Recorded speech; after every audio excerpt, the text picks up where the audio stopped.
Lección 17. Estética trascendental 2.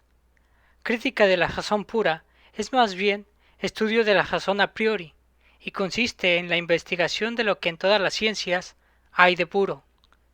La ciencia se compone de dos elementos, empíricos procedentes de la experiencia y elementos puros de la razón. Agrega o pone encima de los datos sensibles de la experiencia. Kant ahora va a hacer el estudio de los juicios sintéticos a priori, pero en la segunda gran rama de las matemáticas, la aritmética. ¿Cómo es posible los juicios sintéticos a priori en la aritmética? Kant procede de la misma manera que con la geometría, pero se desmesura ahora el tiempo, que es a priori y derivado de la intuición. La demostración a priori del tiempo es lo mismo que del espacio, pero una exposición metafísica del tiempo y luego una exposición trascendental del tiempo. La exposición metafísica del tiempo se encamina a mostrar que el tiempo es a priori, el tiempo es una intuición, o sea, no una cosa entre cosas, sino una forma pura de todas las cosas posibles. Toda percepción sensible es una vivencia, y que toda vivencia es un acontecer, algo que acontece al yo. Eso implica ya el tiempo, porque todo acontecer es un sobrevenir, un advenir, un llegar a ser lo que no era todavía. Es decir, que ya de antemano está supuesto el cauce, el cajil general en donde todo lo que acontece, acontece, o sea, el tiempo. Por consiguiente, si toda percepción sensible es una vivencia, y toda vivencia es algo que sobreviene en nosotros, este algo sobreviene ahora, o sea, después de algo que sobrevino, antes y antes de algo que va a sobrevenir después.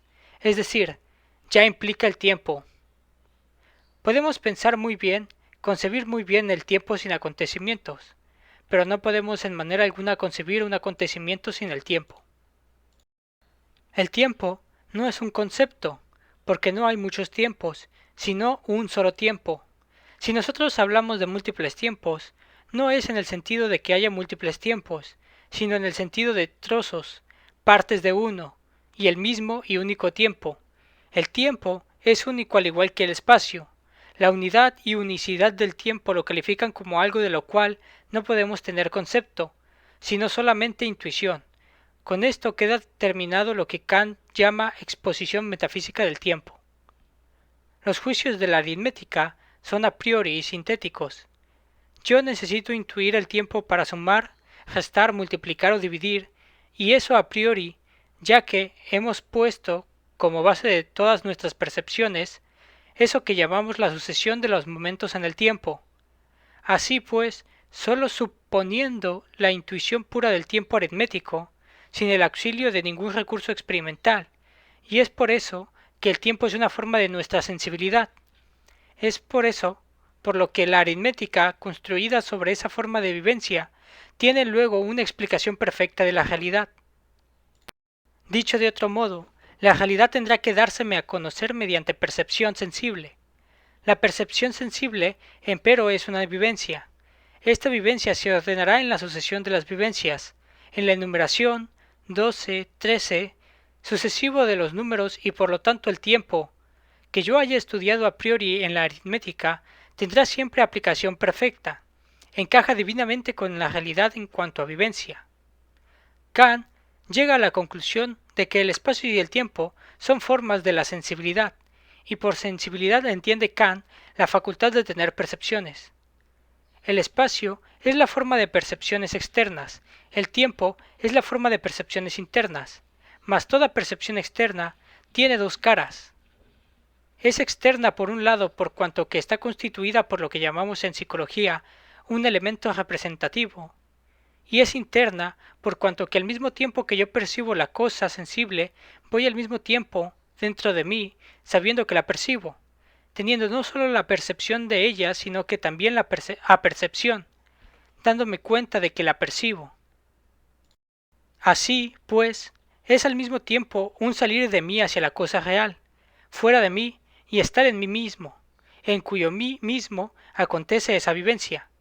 El tiempo, por consiguiente, tiene posición privilegiada, porque el tiempo es forma de la sensibilidad externa e interna, mientras que el espacio solo es externa.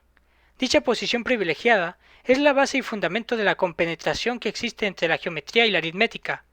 Descartes inventó la geometría analítica, que es la posibilidad de reducir las figuras a ecuaciones, y a la inversa. Más adelante, Leibniz da el remate de la compenetración íntima entre la geometría, el álgebra y la aritmética en el cálculo infinitesimal, porque encuentra la posibilidad de encontrar la ley de desarrollo de un punto en cualesquiera dirección del espacio. Esto da como resultado que toda la matemática representa un sistema de leyes a priori, de leyes independientes de la experiencia, y que se impone a toda percepción sensible. Toda percepción sensible que nosotros tengamos habrá de estar sujeta a las leyes de la matemática. Es esto posible porque el espacio y el tiempo, base de las matemáticas, no son cosas que nosotros conozcamos por experiencia, sino que son formas de nuestra facultad de percibir cosas, y por lo tanto estructuras que nosotros, a priori, fuera de toda experiencia, imprimimos sobre nuestras sensaciones para convertirlas en objetos cognoscibles.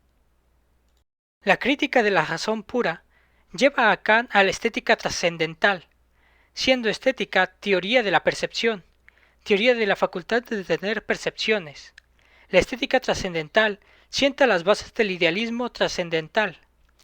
El idealismo trascendental se propone descubrir las condiciones que el objeto ha de tener para ser objeto a conocer, y esas condiciones no las podrá tener el objeto en sí y por sí, porque si las tuviera en sí y por sí, el yo para conocerlos tendría que estar absolutamente pasivo, y estado absolutamente pasivo, mi conocimiento de ese objeto en sí y por sí no podría ser más que un conocimiento contingente y particular. Mas es así que el conocimiento de la ciencia no es contingente y particular, sino universal y necesario. Por tanto, es indispensable que las condiciones de cognoscibilidad latentes en el sujeto no le pertenezcan al objeto en sí mismo, sino que le pertenezcan en cuanto que el sujeto las ha puesto en el objeto.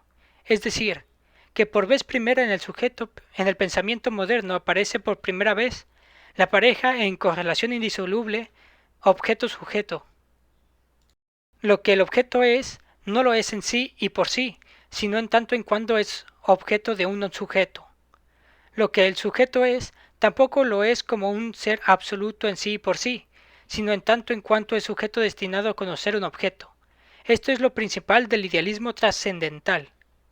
Nosotros no podemos hablar más que de cosas no en sí, sino extensas en el espacio y sucesivas en el tiempo.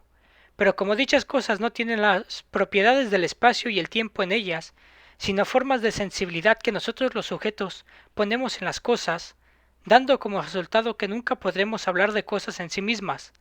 Lo único que tendrá sentido será hablar no de las cosas en sí mismas, sino recubiertas de las formas de espacio y tiempo.